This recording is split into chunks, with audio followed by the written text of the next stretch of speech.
શ્રી રામ મંદિર તો બની ગયું અને જોતજોતામાં મહિનો પણ થવા આવ્યો. લોકો જઈ રહ્યા છે શ્રી રામ મંદિરના દર્શન કરવા માટે. અયોધ્યામાં ભક્તોની ભીડ ઉમટી રહી છે. પણ હજુ એક ગર્વની વાત છે. યુએઈમાં એટલે કે અરબ કન્ટ્રીમાં પણ હવે હિન્દુ ધર્મનું મંદિર બની રહ્યું છે. ચાલો ચર્ચા કરીએ. નમસ્તે, હું છું શીતલ અને આપ મને જોઈ રહ્યા છો હેડલાઇન ન્યૂઝના માધ્યમથી.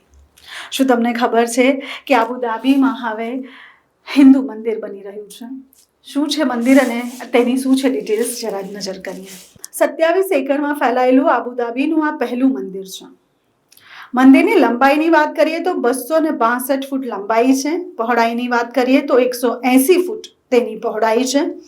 મંદિરમાં સ્થાપિત જે વસ્તુઓ છે તેની ઉપર નજર કરીએ તો 50,000 ઘન ફૂટ ઇટાલિયન માર્બલ છે, 18 લાખ ઘન ફૂટ ભારતીય રેતીના પથ્થર છે, 18 લાખ પથ્થરની ઈંટો છે અને 30,000 જેટલી પ્રતિમાઓ છે આ મંદિરમાં.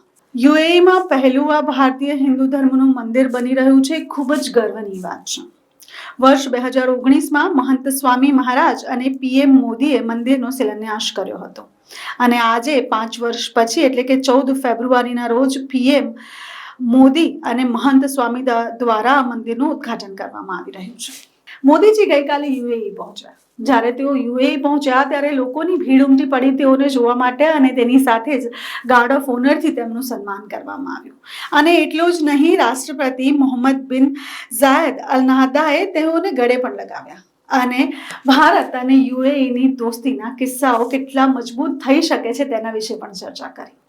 આની સાથે જ મોદીજી ઉપડી ગયા હલો મોદી કાર્યક્રમમાં અને હલો મોદી કાર્યક્રમમાં 65,000 જેટલા યુએઈમાં રહેતા ભારતીયો તેમને સાંભળવા પહોંચી ચૂક્યા હતા. ત્યાં તેઓએ મોદી જય જયકારના નારા પણ લગાવ્યા અને ભારત અને યુએઈની દોસ્તીના કિસ્સાઓ કેટલા સ્ટ્રોંગ થઈ શકે છે તેના ઉપર ફરી ચર્ચા કરી. છે ને ગર્વની વાત?